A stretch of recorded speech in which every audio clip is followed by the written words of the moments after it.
All right, welcome to the Young Turks. Cenk Ugranic Kasparin with you guys. So what kind of a show are we gonna have for you guys today? An awesome one. Avi. So having gotten the Avi out of the way, Casper, I throw it over to you. All right, let's get started right away with some updates on the coronavirus relief package. Now, some Senate Democrats are in favor of stricter means testing when it comes to determining which Americans are eligible for the direct $1,400 checks that are proposed by Joe Biden in his version of the $1.9 trillion relief package. Now, one of those Senate Democrats happens to be Tim Kaine, who does in fact take some pretty conservative positions on issues and is funded primarily by the types of companies and people who push for austerity and are definitely in favor of this kind of means testing. Now, in the previous bill, the means testing would basically indicate that anyone making over $75,000 a year would start to see the amount of money that they receive from the direct checks taper off. And by the time you get to $99,000 a year, you no longer qualify for those direct checks. Now, there is an orchestrated effort by the right wing and by corporate Democrats to pursue further means testing, which would indicate that the cap would, where the amount starts to taper off in terms of the direct relief checks, would be $50,000 a year as opposed to $75,000 a year. And as I've mentioned before, this means testing is determined based on tax filings in 2019 when the pandemic had not even hit yet, meaning that people were still employed and the tens of millions of Americans who were laid off hadn't been laid off yet because the pandemic hadn't impacted their jobs yet. Now, with that context, I just want to note that I wholeheartedly agree with Chris Hayes in the exchange that you're about to hear while he's interviewing Senator Tim Kaine. Let's watch. Here's my pitch to you, Senator. then I'll shut up. Don't do this, A. B, if you have to do it, and you need 50 votes, so whatever. Just give people checks and tax it back next year if they had a good year and didn't need it. This idea that you're going to means test off 2019 income, which is currently, it's not capturing the need. Please don't do this. Okay, you respond. I'll shut up now. Chris, so here's what I have.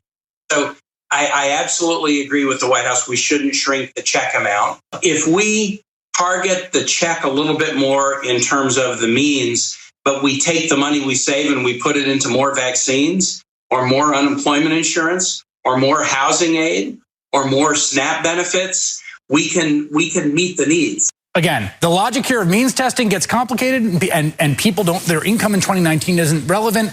All I would say is the tax code next year is a great means and it will score the same. By the way, for CBO purposes, it'll score the same if you just tax it back next year. Could be a budget committee staffer, Chris, with that comment. Okay.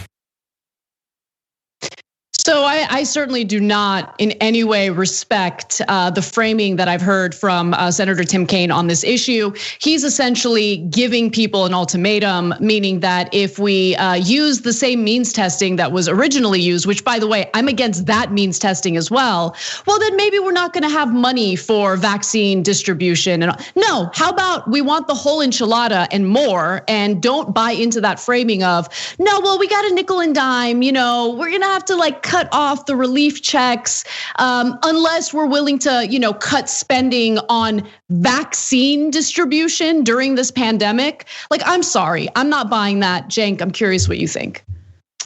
Well, they really leave us no choice but to question intent and or intelligence, right?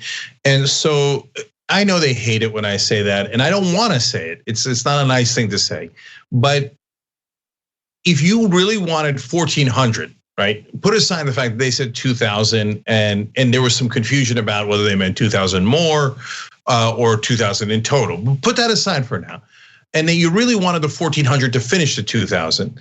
Well, you would start with 2,000 as your negotiating position because the Republicans are going to come in much lower. So now if you had done that, then and you wanted the appearance of it being bipartisan, you wouldn't have to compromise on the threshold income. You could quote unquote compromise on bringing it from 2,000 to 1,400. And then it would seem like a giant compromise that you did, but still got to 2,000 in total. So then you got unity and bipartisanship, and you passed the maximum amount. So, I mean, I would literally ask the Senate Democrats, but they would never come on to talk about it because we're not going to be as forgiving, honestly, because we're going to challenge them on. And Chris did a great job there. Don't get me wrong, and those are the right questions, et cetera, right?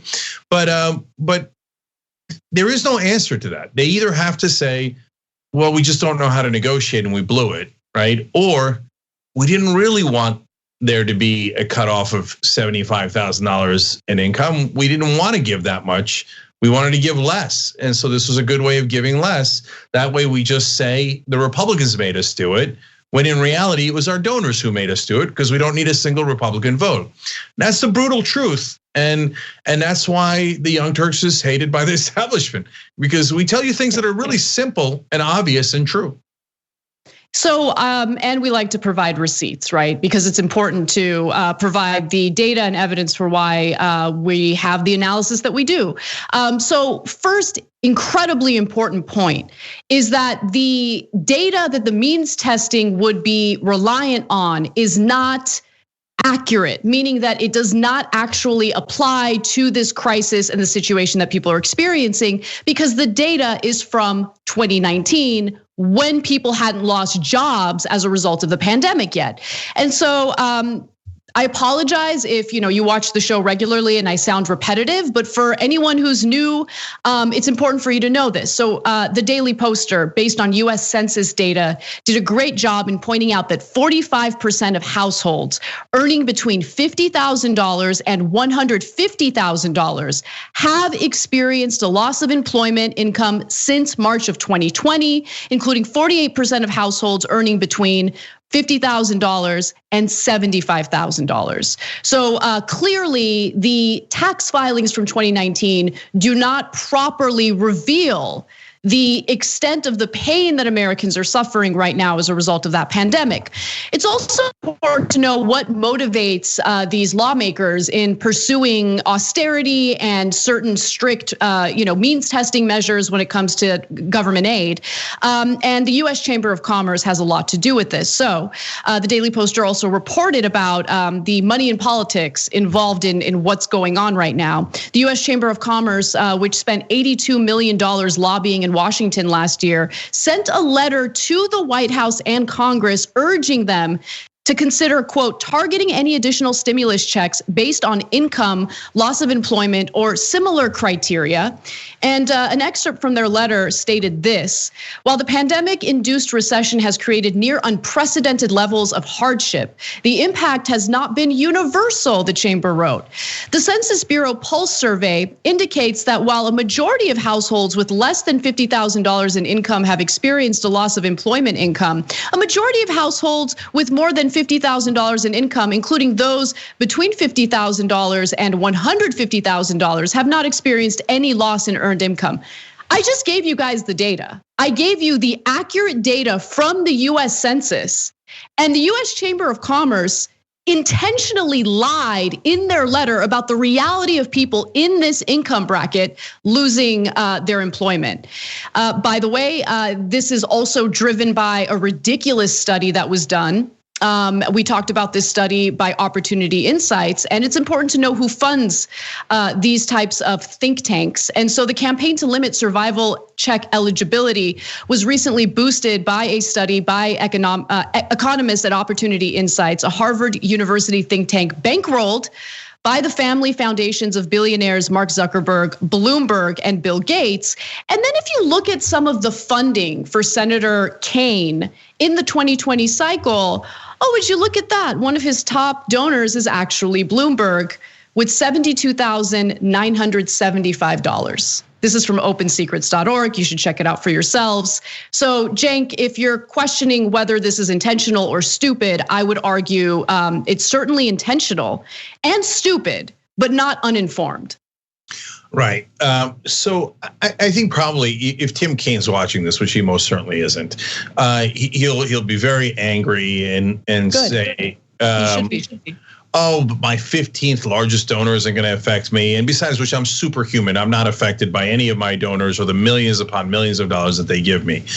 Really? Then why are we playing this game? Because I'm going to ask you guys a simple question. Why does the Chamber of Commerce care about this issue? This is not about what money is going to businesses. That would be very and directly related to what they're doing.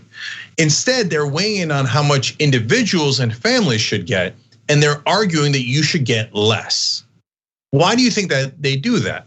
They do that because they know something you don't know. It's a zero-sum game. And they're going to give out a certain amount of money, and the Chamber of Commerce is basically saying, we want more. And that means, by definition, the average American should get less. I want the money, and I want it for business, and almost only for business. So I'm going to try to nickel and dime you guys. I'm going to try to press you down, press you down, press you down. Now, we already affect these legislators by keeping your wages super low. We affect them by giving this gigantic tax cuts that Republicans give us, and then Democrats make permanent with slight tweaks as if they fought us. We orchestrate this entire kabuki theater, so our hands are in everything, including this, to make sure that your family gets less money because big business runs this town.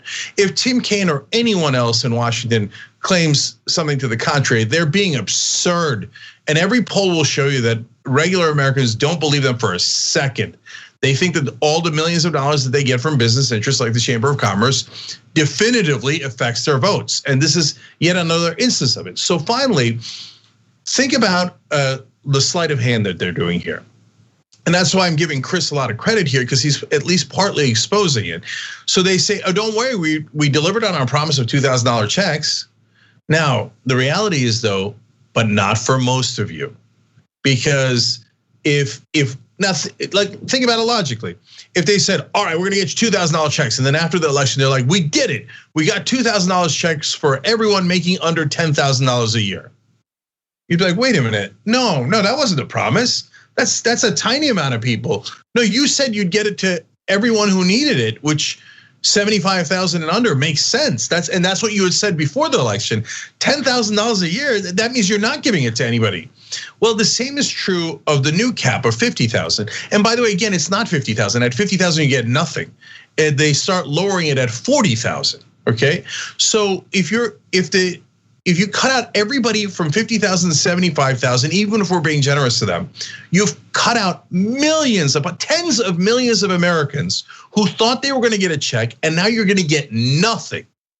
And now none of this had to happen because, again, they don't need a single Republican vote. But the Democrats use the Republicans as a foil to help the Chamber of Commerce achieve their objectives, which is to give you less money and give business more money.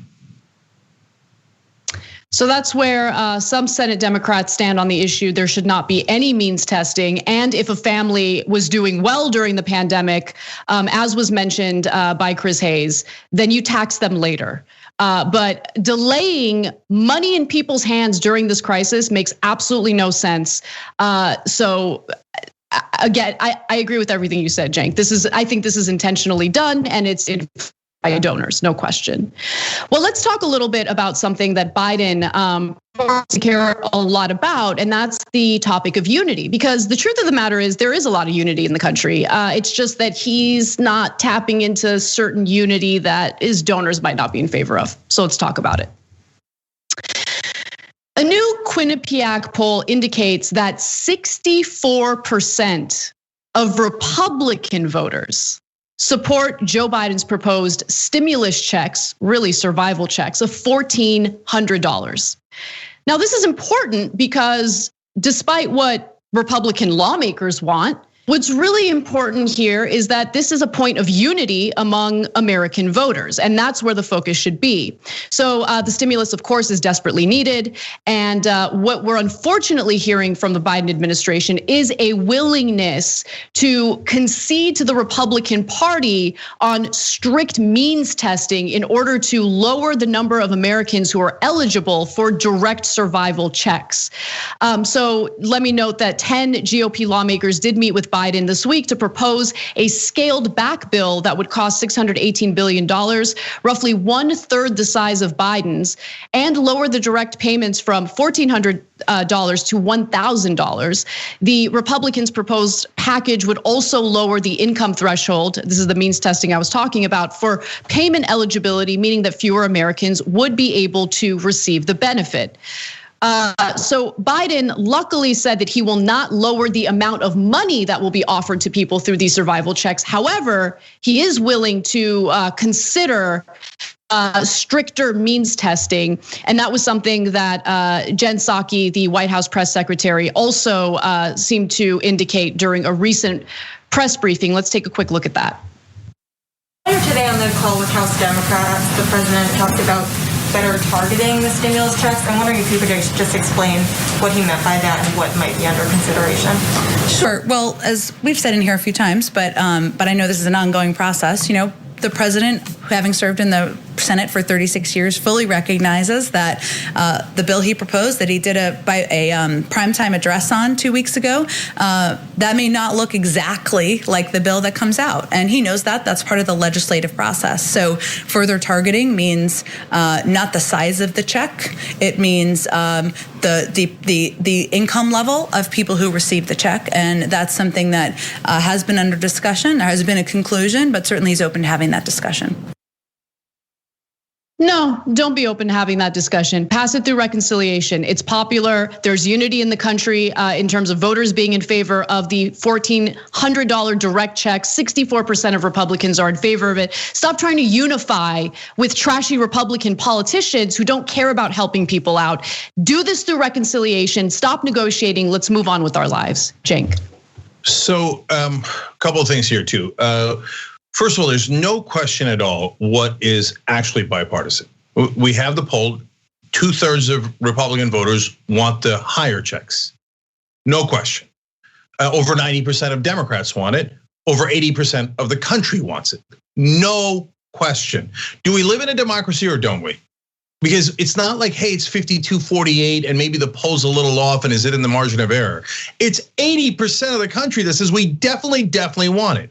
Now, this is why I often get frustrated at the media, because when you turn on television, they're telling you the bipartisanship is to go against 80% of the country. Well, now you know that doesn't make any sense, and that's why the mainstream media has lost credibility. That's why part of the reason why the right wing is going to look for answers in all the wrong places, because they know that when they turn on TV, they're not getting the truth. So now, the other issue is political. When you agree to compromise with the Republicans, well, what it forces you to do is what you saw Jen Psaki doing there at the end. She started defending better targeting, which means less of you get the checks. That means tens of millions of you will not get any check at all because we targeted you out of help entirely, okay? Now, if you were opposed to the Republicans, you could point out that quote unquote better targeting means we're not gonna give it to you. If you make above $50,000, you're not gonna get a nickel. If you make above $40,000, you're gonna get less and less and less. And you could hammer them on that, and it would actually really piss off 2/3 of their own voters, let alone 80% of the country. But instead, you saw her defending a Republican point. So it forces the Democrats to defend Republican positions because they've now adapted them in their so-called compromise. Now, how is that for terrible politics and branding and framing? And then you wonder, why are the Democrats constantly losing elections they shouldn't lose? Well, they frame them, all of the issues, in favor of their opposition. That's why you lose.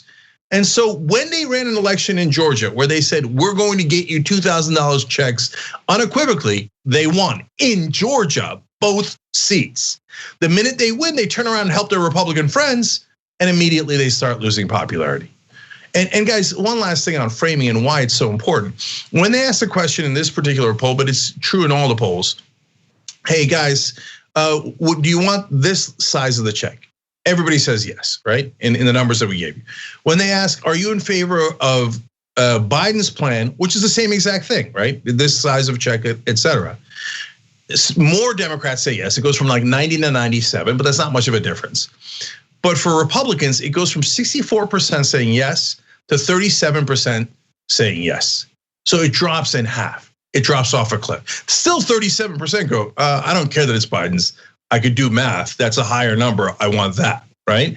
But it loses all sorts of popularity because the Republican Party has destroyed the brand of the Democratic Party. They have hit it, destroyed it, right? And so since they've damaged it so badly, the minute you say it's Biden's plan, Republicans go, no, then that's it. I don't want more money. The reason I'm telling you that, guys, is because framing is everything in politics. And the Democrats, when they choose to frame things in a way that helps the other party, hurts their chances and hurts our chances of getting better legislation. And they've done this for 40, 50 years. Either they don't get it in the entirety of Democratic leadership, which does not speak well of them, or they're doing it on purpose because they actually all agree that the donors should be helped more than you should be helped. Yeah, so something to think about while we go to break. But when we come back, there are some Senate Democrats who are holding Joe Biden's feet to the fire and demanding cancellation of student loan debt. We'll give you all the details on that story and more when we come back. We need to talk about a relatively new show called the Republic, or UNFTR. As a Young Turks fan, you already know that the government, the media, and corporations are constantly peddling lies that serve the interests of the rich and powerful. But now there's a podcast dedicated to unraveling those lies, debunking the conventional wisdom. In each episode of the Republic, or UNFTR, the host delves into a different historical episode or topic that's generally misunderstood or purposely obfuscated by the so-called powers that be, featuring in-depth research, razor-sharp commentary, and just the right amount of vulgarity. The UNFTR podcast takes a sledgehammer to what you thought you knew about some of the nation's most sacred historical cows. But don't just take my word for it. The New York Times described UNFTR as consistently compelling and educational, aiming to challenge conventional wisdom and upend the historical narratives that were taught in school.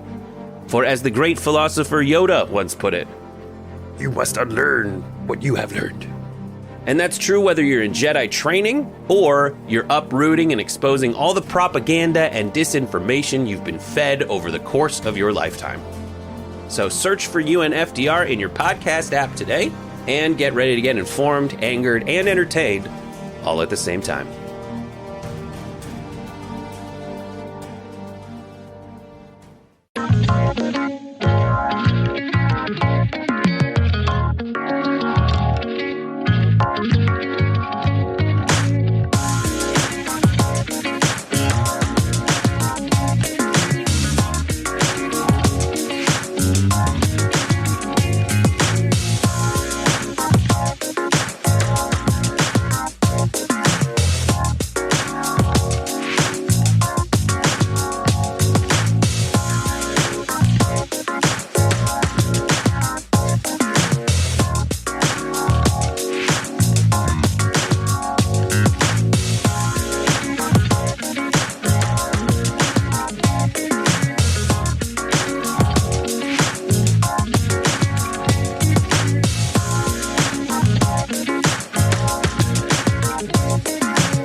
Hey friends, let's give you guys some programming notes because there's a lot of exciting stuff coming up, including a conversation on Between Me and Uyghur tonight. Cenk will be joined by Frederick Joseph, and you can watch live at 9 p.m. Eastern time. I'm sorry, 9:15 p.m. Eastern time, 6:15 p.m. Pacific. Just go to twitch.tv/TYT where you can watch live. Also on Twitch, we have Deep Dive with Jordan Ewell. Today, Parkland survivor Cameron Kasky will be on Deep Dive with Jordan Uhl, and they'll be talking about Marjorie Taylor Greene, which is incredibly relevant considering Marjorie Taylor Greene, who is a freshman Republican member of Congress, believes all sorts of insane conspiracy theories about school shootings being false flag operations. You can watch that live at 10:15 p.m. Eastern Time, 7:15 p.m. Pacific. And again, that's at twitch.tv/TYT. And then not a big deal, I have some appearances coming up as well, including tomorrow. I'll be on the Nomiki show at 12 p.m. Pacific time, 3 p.m. Eastern. And you should definitely check that out. So I'll also be on The Issue Is with Elix Michelson at 10:30 p.m. Pacific time. So I'm sorry, 12 p.m. Pacific time tomorrow, I'll be on Nomiki's show. And then 10:30 p.m. Pacific time, I'll be on Fox to basically debate a conservative. And you can learn more about this by going to tyt.com/notice. See how good I am at promoting the stuff that I do. I'm awesome at it. I'm so good.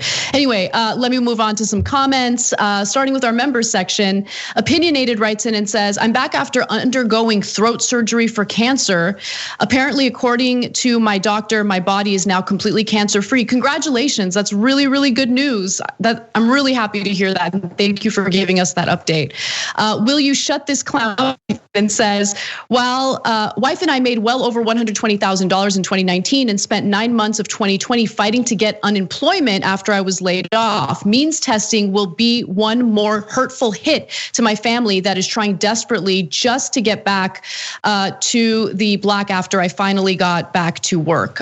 Yeah, exactly. There's so many stories like yours, and the means testing is a very intentional way of cutting people off from the assistance that they desperately need during this pandemic. So we're going to keep fighting for you, and hopefully we get the Democrats to fight on your behalf as well. We're coming right back to the show.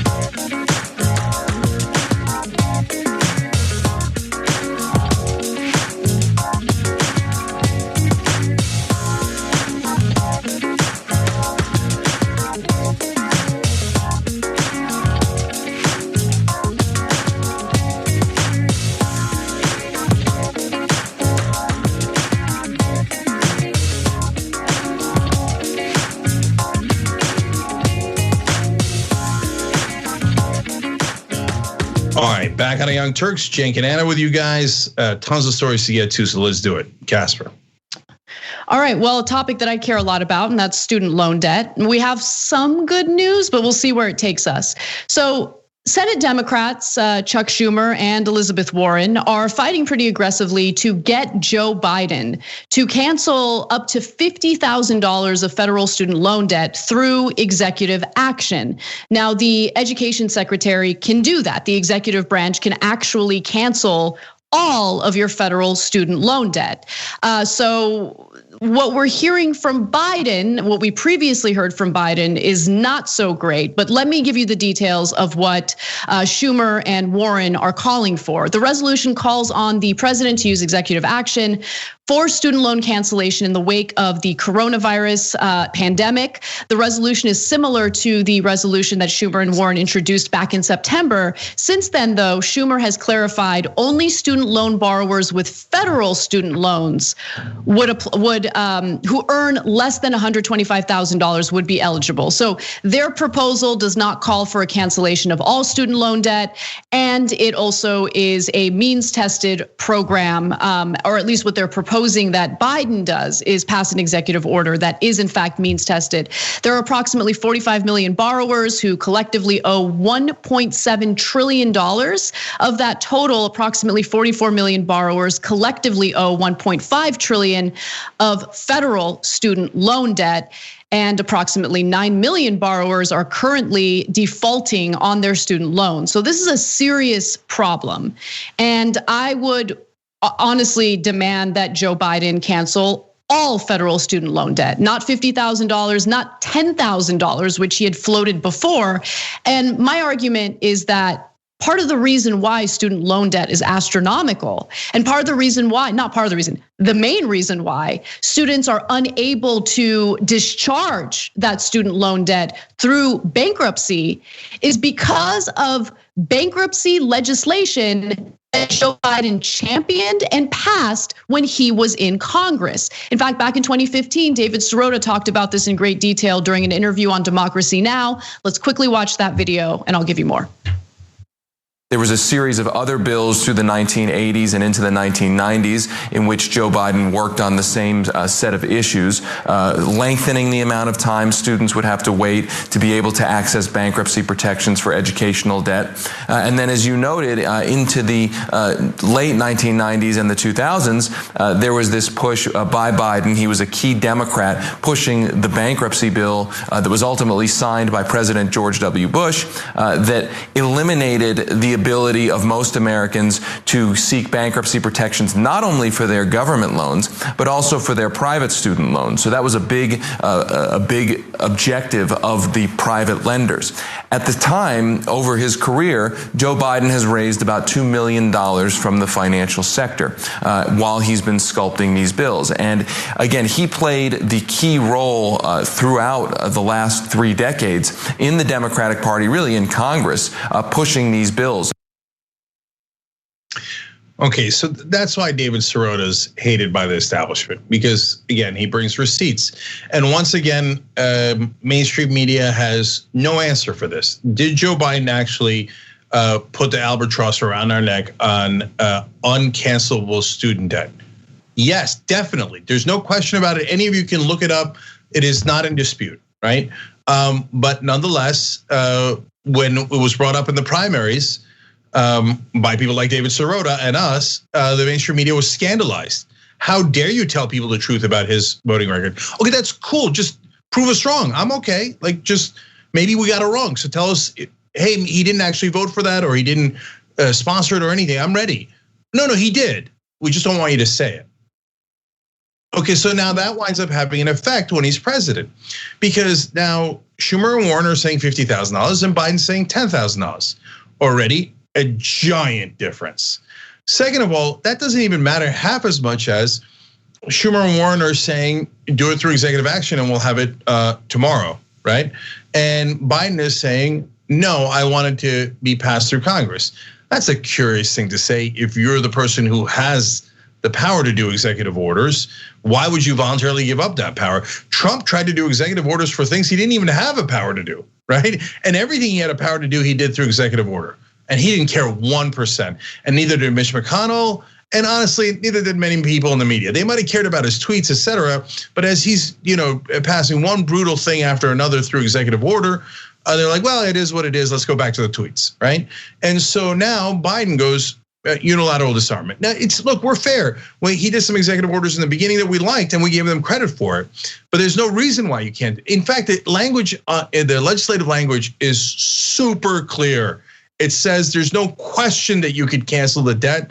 And if you're a conservative and you've argued your whole life that you believe in the plain reading of the statute, well, it's very clear in the statute what it says. You can, the president or the Secretary of Education. I have the statute. Yeah, we're going to get. Do you want me to read it for you? Oh, yeah, in a second. Go ahead. Sorry, just to finish the thought. The executive branch can absolutely cancel the debt. So Biden is choosing not to. That then forces you to wonder, why is he choosing to do that? If he really was driven and passionate to cancel the student debt as we are, wouldn't he use, of course he would. Wouldn't he at least threaten the executive order to get a better bill if that's the direction he was going? He's not doing any of that. So we have to conclude that his position is completely disingenuous. So one of the things that I think motivates the federal government's decision to avoid canceling federal student loan debt is because it's essentially a form of regressive taxation, right? Because these aren't interest-free federal loans. There's interest associated with it. And I just looked up the recent interest rates for the 2020 to 2021 school year. And for undergraduates, the interest rate is 2.75%. Federal rates for unsubsidized graduate student loans and parent loans are higher at 4.30% and 5.30% respectively.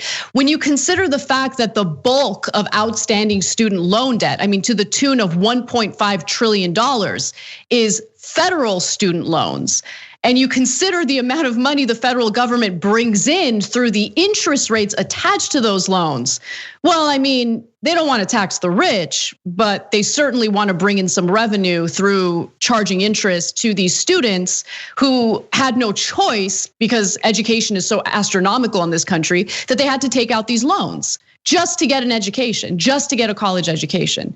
So I think that is a motivating factor. And Cenk, to your point, there certainly is current law indicating that the education secretary can just cancel the student loan debt. There is no limit on it. So it's called the Higher Education Act of 1965. I'll read you a little from it. It's section 432A of the Higher Education Act, and it grants the United States Secretary of Education the authority to modify, compromise, waive, or release any right, title, claim, lien, or demand, however acquired, including any equity or any right of redemption. So that is the exact law that indicates that the education secretary can just cancel the student loan debt.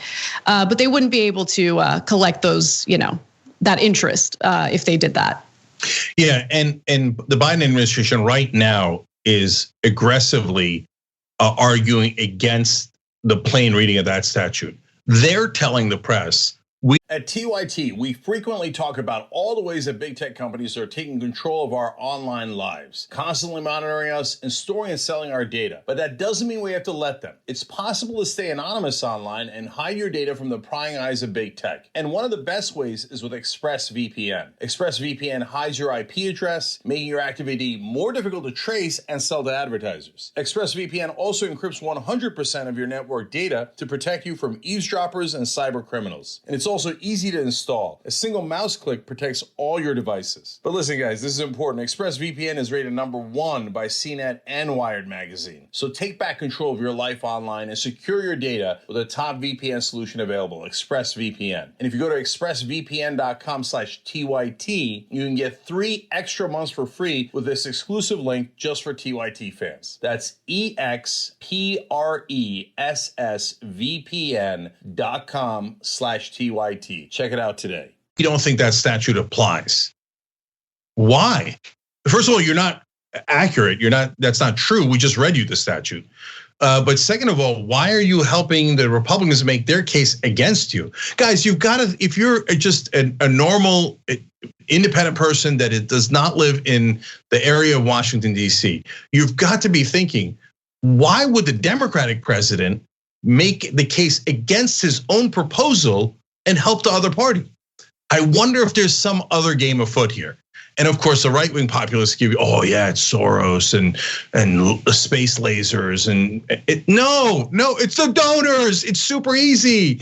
And by the way, Soros is one of the donors, but and his problem isn't, as the right wing thinks, because of his ethnicity or background. It's because he's part of a donor class that gives money to politicians like the Koch brothers and the Mercers who come from a different background than Soros. And all of those guys, and most importantly, ExxonMobil, Goldman Sachs, instead of the corporations, they control our politicians. So the Democrats do a better job of acting like they care about people. And to be fair, they oftentimes do give you more than the Republicans. So when it comes to, after we have gone through a primary and we've tried to get a progressive into office, sometimes I'll tell you, well, it's a general election, you should vote for the Democrat instead of the Republican. Why? Because a quarter of the time, they're way better than the Republicans. But imagine if the Democratic Party was the Democratic Party 100% of the time, and then they weren't making things up and helping the Republicans on the down low 3/4 of the time. And the reason they don't is because of that, the donor cash. And so So again, this one's not complicated. One last thing, guys. What would I do? Okay, because we try to do constructive critique here, right? If I was the president, I would call a press conference if I actually cared about this issue. First of all, I wouldn't even call a press conference. I'd cancel the student debt with an executive order and I'd be done with it. And then 44 million people who got relief would love the Democratic Party probably for the rest of their lives. Game over, game over, game over. He would be, I mean, think about your legacy, Biden. Like, think about what that would do to your legacy. All of the horrendous things that you've done, right? I'm not gonna say that they're gonna be completely erased, but if you wanna prove that you are, really serious about meeting the current moment with the type of robust policies and executive orders that would be proportionate to what Americans are experiencing right now, cancel the student loan debt. Why are we having this discussion? Don't be afraid to be popular. This is easy. So guys, look, that's why I juxtapose us oftentimes with the mainstream media, because you could watch them or read them and then you could come here and then you could check the receipts. You could check the facts for yourself. So for example, Forbes had all the right facts in one of the articles written about this, but when they got to the analysis part, they didn't label it analysis, but that's okay. I don't mind them doing analysis. They said, curiously, Joe Biden hasn't asked for permission from the Republicans. He didn't say ask for permission. They said curiously, and that's a direct quote, that Joe Biden is basically not looking for bipartisanship here. Now, wait a minute. Why are you framing it like Biden is guilty for being too progressive when Biden just told you he's not going to do it? And why are you saying that the Democrat should by definition ask for permission from Republicans when the Republicans didn't win? You didn't write the article in that way. Nobody ever said curiously Trump didn't ask for permission from Democrats. Trump never asked for permission and nobody ever thought he should ask for permission from Democrats. So they frame it in a way where they say, now remember, everybody be bipartisan, which in Washington means don't do anything and do not help the average American. So finally, to come back to the hypothetical, if I couldn't do it through executive order, I would just call a press conference and I would read that statute that Anna just read you and say, look, I know the Republicans have a war on reading, but I just read it to you. It says we can waive or cancel any equity or debt. We can do it. And so if you have trouble with the English language, you will be opposed to us. But the rest of you who are capable of reading will see that we have every right to do it. We have every authority to do it. And I would end the press conference with, you're welcome. Totally. All right, well, we got to take a break, Cenk. But when we come back, we'll switch gears and talk a little bit about how Kevin McCarthy is doing everything possible to try to keep the Republican caucus together. Is he going to be able to do it? And is that really what he wants? This story has twists and turns. Don't miss it. We'll be right back.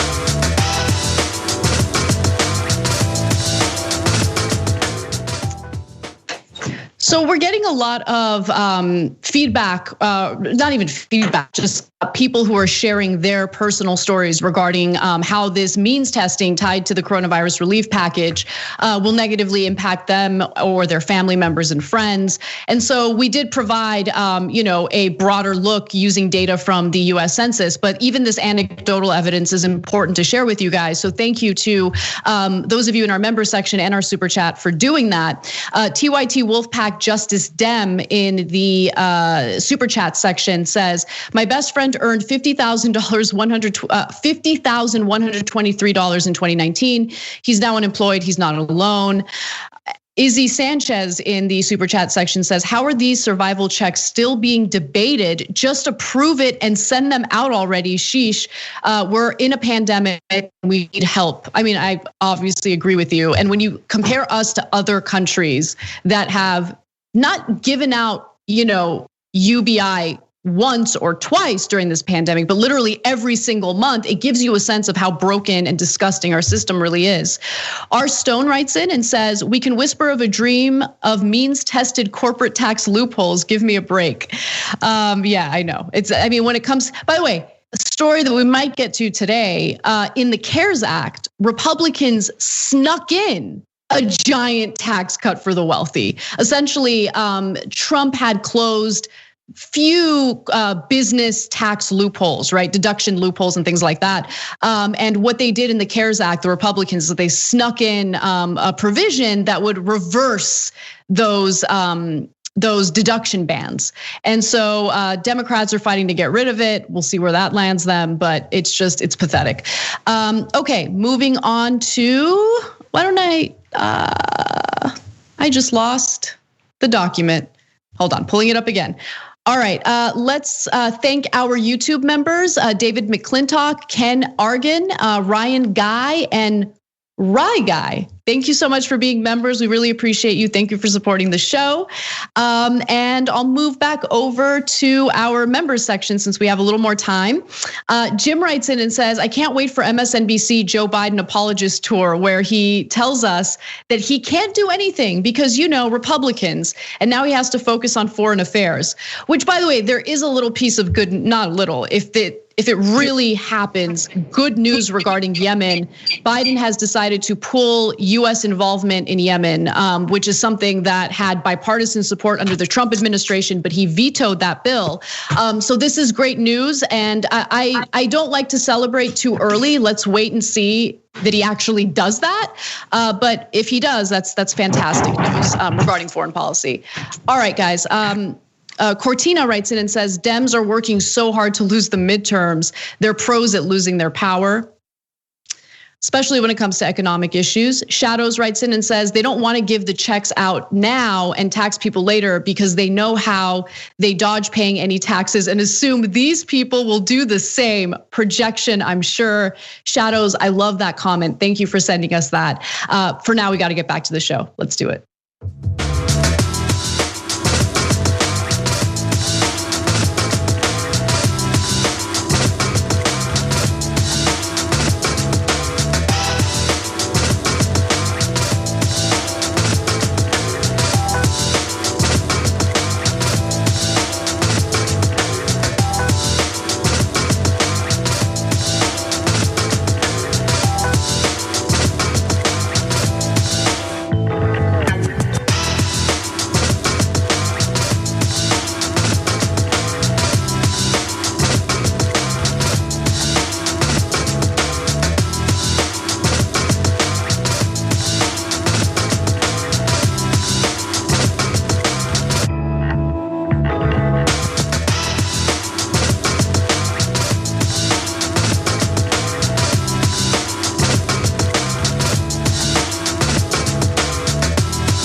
All right, back on the Young Turks, Cenk and Anna with you guys. Casper, go. All right, well, we do have some updates on Marjorie Taylor Greene. House Minority Leader Kevin McCarthy has refused to censure right-wing conspiracy theorist and freshman Congresswoman Marjorie Taylor Greene for her conduct and her statements calling for the execution of Nancy Pelosi, which was as recently as last year, including her statements and conspiracy theories regarding mass shootings on school campuses, which she has said are false flag operations meant to take Americans' guns away. That's something that Alex Jones is in a world of hurt over. But unfortunately, we have one of these people who believes these unhinged theories in our Congress. Now, during a recent meeting with the Republican caucus, McCarthy not only decided to protect Marjorie Taylor Greene, but he persuaded Republican lawmakers to avoid booting Liz Cheney from her leadership roles in Congress. Now, Liz Cheney is facing a lot of criticism and heat from Republicans because she, for once in her life, did the right thing in voting in favor of impeaching Donald Trump following the Capitol riots. For now, though, let's focus a little bit on what happened with this whole Marjorie Taylor Greene incident. While McCarthy condemned Greene's comments questioning the veracity of school shootings, encouraging political violence and promulgating anti-Semitic falsehoods, he said he would not bow to demands that she be removed from her committees. Instead, he accused Democrats of pursuing a partisan power grab by seeking to control the minority party's internal decision making. And he also said this, quote, "They chose to do something Congress has never done." Now, censuring her isn't unprecedented. Remember, Ilhan Omar faced censure and, by the way, apologized after she had, I think, unwittingly used a phrase that some felt was an anti-Semitic trope. She apologized, and it's just a completely different situation because Marjorie Taylor Greene has refused to apologize and remains defiant. Now, since McCarthy and the House Democrats decided to go in this direction, that means that Democrats are pursuing a floor vote on stripping Marjorie Taylor Greene of her committee assignments. And as this is taking place, she gave a little statement. We're gonna give you a small snippet of it because I'm not interested in amplifying her disgusting lies. But note how she does not apologize. Watch. I never once said during my entire campaign, QAnon. I never once said any of the things that I am being accused of today during my campaign. I never said any of these things since I have been elected for Congress. These were words of the past, and these things do not represent me. They do not represent my district, and they do not represent my values. And if this Congress is to tolerate members that condone riots that have hurt American people, attacked police officers, occupied federal property, burned businesses and cities, but yet wants to condemn me and crucify me in the public square for words that I said and I regret a few years ago, then I think we are in a real big problem, a very big problem. No, the very big problem is you don't regret those statements. You've continued to repeat those statements, including calling for the execution of your political opponents. She went around following David Hogg, harassing him while indicating that she has, licensed carry, which can be pretty traumatic for a child or a teenager who just witnessed his own peers getting gunned down and slaughtered in front of him during a school shooting. She decided to try to harass Representatives Ilhan Omar and Rashida Tlaib because they weren't swearing in on the Bible because they happen to be Muslim lawmakers who don't believe in the Bible. So why would you force them to swear in on the Bible? I mean, this woman is ridiculous and she has not apologized. That was a very Trump-esque statement. And I want to get your thoughts, Cenk. All right. First of all, one of our members, Chris, just tipped me off to breaking news. Thank you, Chris. The House just voted to remove her from her committee, 218 to 220. I'm sorry, 210. 218 to 210. So and so the reason why I wanted to let you know that is that the one, it's obviously breaking news, but two, the Republicans stuck with her. So they're all on the Jewish space laser hype train. So now look, she wants to soft pedal it, and that's why she said, I kind of regret some of the comments I might have made. And McCarthy says like, oh, the comments she made about Jewish America is not so great, but let's move on. Now, I don't even want to, Ilhan Omar talked about, for specifically about lobbyists, it's all about the Benjamins. Well, it is. That's the job of a lobbyist. It's like saying, hey, for the plumbers, it's all about the plumbing. Oh my God, I can't believe you were bigoted. What are you talking about, right? Compare that to Marjorie Taylor Greene. I read her post on Facebook, said she thinks the Rothschilds, which is another horrible anti-Semitic trope about how the Jews control the world because of the bankers like the Rothschilds, have built a space laser and they zap forests with it so it can start forest fires so they can make money off of it. And guys, by the way, you know the QAnon conspiracy about drinking the blood of the children? That's blood libel. It's the oldest anti-Semitic trope there is. It's not new. They've been saying that for centuries. So these people are viciously, and I'm afraid violently, against certain groups of people. And so this is not a light thing. And the entire Republican Party just co-signed on it by saying, yeah, Marjorie Taylor Greene, she shouldn't be removed from the Education Committee. From the Education Committee. Are we going to teach kids about Jewish space lasers? Is that the insanity that the Republican Party just co-signed to? And the answer is yes. Yes, so they just said, nah, we're not sweating it. Remember, I mean, the reason why I agree with Anna in bringing up Ilhan Omar is because remember how the Republicans had crocodile tears, how they pretended like, oh, we are so hurt by this attack against our beloved lobbyist friends. I mean, we think it's anti-Semitic. That's what, yeah, that's right. We're so hurt by the anti-Semitism, but they drink the blood of children. But anyway, but don't touch our beloved lobbyists. Now she says Jewish space lasers, 210 go, yeah, love it. We're here for it. Put her on the Education Committee. So that's the Republican Party. I'll tell you one more thing. It's super important. They did a poll. Every dumbass on media says, "Oh, no, Marjorie Taylor Greene. I mean, she's amazing, horrible, terrible." Okay, that's good. That's good. I like that. And then turns around and goes, "And remember, she's a tiny, tiny minority of our beloved, cherished Republicans. Tiny, tiny minority. Fringe. Nope. She has a 38-point lead on Liz Cheney. Liz Cheney's the number 3 leader of the Republicans in the House. The one that everybody on TV bows down to the Cheneys. It doesn't matter if it's Fox News or CNN or MSNBC. Cheneys, oh, start more wars. We love it. So I got no love for Liz Cheney, and I love that the country hates her. But Republicans don't hate her because she's vicious and horrible. They don't like her because she's not sufficiently crazy. So Marjorie Taylor Greene is crushing Mitch McConnell, the leader of the Republicans in the Senate. She is the majority of the Republican Party, the majority.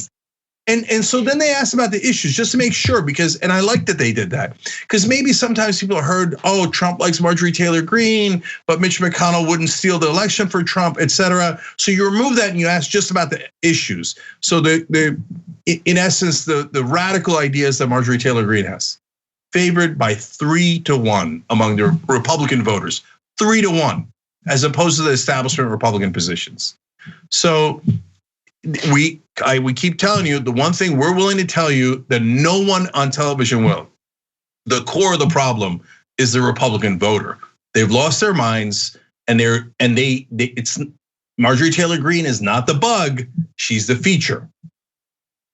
And I actually think that this was well played by Democrats, and I think Kevin McCarthy made a political calculation because he knows. I think he's fully aware of what the right-wing electorate represents, what they prefer, and as you mentioned through that poll, there's no question that Republican voters overwhelmingly support what some believed was just a fringe, portion, a fringe part of the Republican Party, but it's not. I mean, this is Representative Marjorie Taylor Greene, Representative Boebert. Like, these conspiracy theorists represent what the right-wing voters want.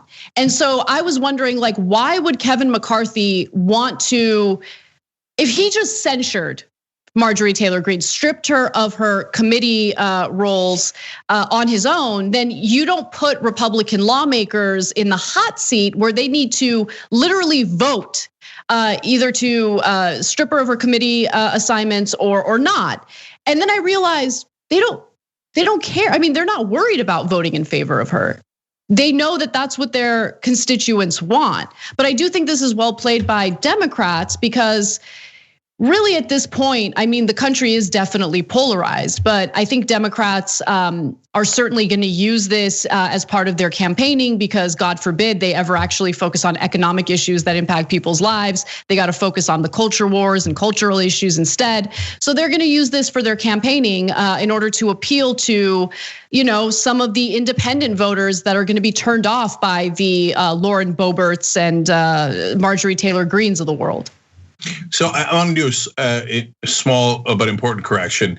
So the 218 to 220 vote was through rule on the debate to go ahead with the vote on Marjorie Taylor Greene, and that passed. So then they had the actual vote, and then that's where Marjorie Taylor Greene lost, and hence it will be removed from the committees, 230 to 199. So that means 199 Congress people said Marjorie Taylor Greene's insane QAnon conspiracy theories, we're here for it.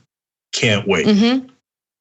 And Cenk, I also want to read a recent tweet from Marjorie Taylor Greene, just to, again, emphasize the fact that she's not apologetic at all. She says this, and it's, again, very Trump-esque. I won't back down, I'll never apologize, and I'll always keep fighting for the people. For me, it's America first. Any elected politician that isn't putting America first, blah, blah, blah, blah, blah. The point here is the first line, I won't back down, I'll never apologize. This is who she is. And this is what the Republican voters want. This is now the identity of the Republican Party, whether Mitch McConnell wants it or not. Sorry. Whether Liz Cheney wants it or not. Sorry. This is what they've emboldened. So when Ilhan Omar made a perfectly innocent comment about lobbyists, the Republicans called it all Democrats anti-Semitic, even though they voted against her. The Democrats did for the rest of the time. So now, will the Democrats continue this? My guess is they'll drop it soon. But you know what they should do? They should say the anti-Semitic Republican Party every single time in every single appearance. The anti-Semitic Republican Party who voted in favor of validating Jewish space lasers did this, this, and this. And now you might say, well, that's absurd. No, you got to drill it into their heads. The people don't know unless you tell them. So now the Republicans who voted on it, they know, they read her comments and they co-signed. And now the American people are not going to know unless the Democrats do a good job of explaining who she is. And now, by extension, who the entire Republican Party is. 199 people said, I'm okay with her comments. Let's go forward. All right, well, we got to take a break. So let's do that. And when we come back for the second half of the show, we'll give you an update on the whereabouts of Kyle Rittenhouse, who now has a warrant out for his arrest. Come right back. Thanks for listening to the full episode of The Young Turks. Support our work, listen ad-free, access members-only bonus content, and more by subscribing to Apple Podcasts at apple.co/TYT. I'm your host, Cenk Uygur, and I'll see you soon.